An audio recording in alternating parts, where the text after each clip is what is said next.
महालिंगेश्वराय नमः। गुरुर्ब्रह्मा गुरुर्विष्णु गुरुर्देवो महेश्वरः।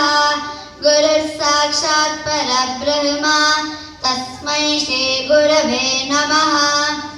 वक्रतुंड महाकाय कोटिसूर्यसमप्रभा निर्विघ्नं कुरु मे देव सर्वकार्येषु सर्वदा। शुक्लांबरधरं विष्णुं शशिवर्णं चतुर्भुजं प्रसन्नवदनं ध्यायेत् सर्वविघ्नोपशान्तये। ओम श्री परमात्मने नमः।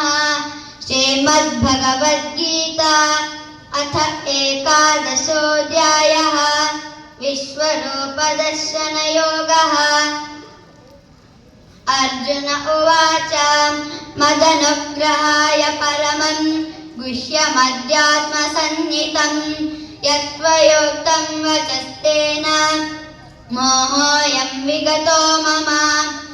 भवाप्ययौ हि भूतानां शतौ विस्तरशो मया त्वत्तः कमलपत्राक्ष माहात्म्यमपि चाव्ययम्।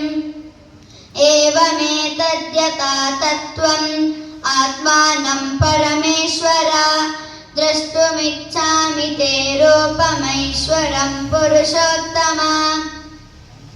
श्रीभगवान् उवाच पश्य मे पार्थ रूपाणि शतशोतसहस्रशः नानाविधानि दिव्यानि नानावर्णाकृतीनि च।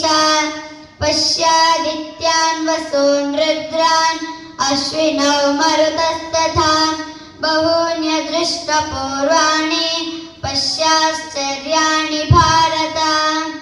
धन्यवाद।